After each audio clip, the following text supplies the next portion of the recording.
Ես Տիկնդարյան խոսեցի ծմահ դատապարտյալներից պայմանական վաղաժամկետ ազատ արձակման մասով, մի փոքր կցանկանայի մանրամասնեինք, օրինակ պրոբացիոն ծառայությունը հիմնականում 20-30+ տարի անազատության մեջ գտնվող անձանց մասով գրեթե միշտ բացասական բնութագիր է տալիս, ու առաջին հարցը ուզում եմ անդրադառնալ, արդյոք սա չի նշանակում, որ համակարգն է թերի աշխատում, որովհետև անազատության մեջ գտնվող անձի հետ, եթե 20-30+ տարի դու աշխատանք ես կատարում, ինչպես է ստացվում, որ անձը ուղղման կամ վերասոցիալականացման ճանապարհով չի գնում։ Սա այդ մասով եւ երկրորդն էլ արդեն եթե անգամ պրոբացիան դրական բնութագիր է տալիս կամ բացասականով թեկուզ գնում է դատարանների հիմնականում ծմահ դատապարտյալների մասով եմ ես ուզում եմ նշել, որ միշտ մերժում է գրեթե 1 տարի, 1 դեպք ունենք անցած տարվա եւ դրանից առաջ մինչեւ 22 թվական որևէ ծմահ դատապարտյալ պատժի կրման ռեժիմից պատժի կրումից ազատ չի արձակվել։ Ուզում եմ հասկանալ այստեղ մենք ինչ ունենք, դատախազությունը մշտապես բողոքարկում ունենք, արդյոք դատարանների համար կարծրատիպ է կամ, չգիտեմ, այսպես շակերտավոր ասած վախենում են ծմահ դատապարտյալին ազատության մեջ տեսնել կամ ազատ արձակել, մենք այստեղ համակարգային խնդիր ունենք լուծման համար։ Ձեր վերջին հարցադրումները ձեր հիմնական հարցադրման պատասխաններն են ըստ էության։ Եվ համակարգային խնդիր ունենք ներհամակարգային այն առումով, որ զեկույցների բովանդակությունը լավարկման կարիք են զգում, դրա համար ես իմ խոսքում նշեցի, որ մենք կատարելագործելու ենք պատժից պայմանական վաղակետ ազատելու ինստիտուտը եւ նախատեսելու ենք, որ քրեակատարական ծառայությունը պատժի կրման ընթացքում դրսևորված վարքագիծը պետք է գնահատի, իսկ պրոբացիայի ծառայությունը միայն հասարակություն վերադառնալուց հետո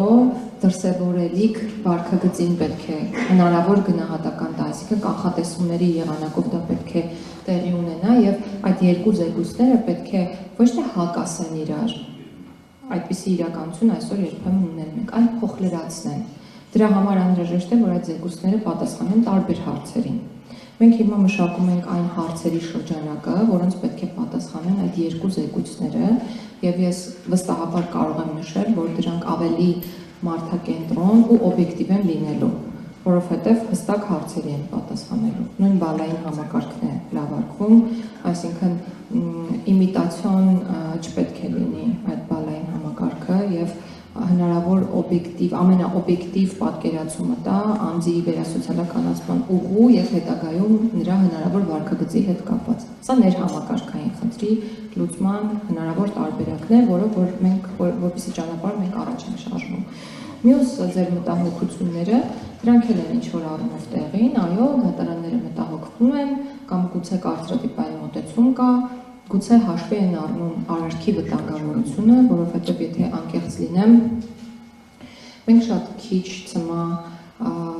դատապարտյալներ ունենք, որոնք որ օրինակ մեղադրվել են ժամանակին 1 կամ 2 անձանց սպանության մեջ, մենք ունենք շատ սարսափելի դեպքեր իրականում, իհարկե դեպքից կտրվելով պետք է հասկանանք, որ այդ վերասոցիալականացման ճանապարհը անձը կարողանում է անցնել կամ պետք է անցնի, բայց ամեն դեպքում դատավորները կայացնում են այն որոշումներ, որոնք կայացնում են, բայց դուք ձեր խոսքում նշեցիք, որ անցած տարի մեկն է ազատվել, նախկինում չի եղել, այդպես չէ։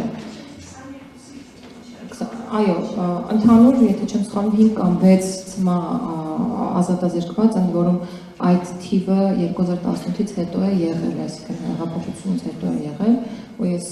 ժամանակին հենց աշխատել եմ այս ոլորտում կրկին որպես նախարարության նախարար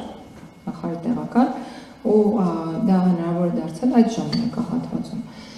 Ես հույս ունեմ, որ մեր մասով աշխատանքների ամփոփումը կնպաստի ինստիտուտի կիրառմանը նաև ծմահ դատապարտյալների դեպքում,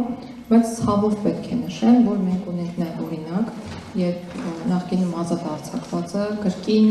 կատարել է, ենթադրաբար կատարել է քրեորեն հետապնդելի արարք եւ այս պահին process-ներ են իրականացում եւ սա մեծ ցավով եմ նշում, որովհետեւ մեկ անձի արարքը ստվերում է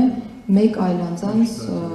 հնարավոր վարքագիծը ապագայում եւ նաեւ կրկին մտահոգություններ է առաջացնում եւ դատարանների եւ դատախազության համար։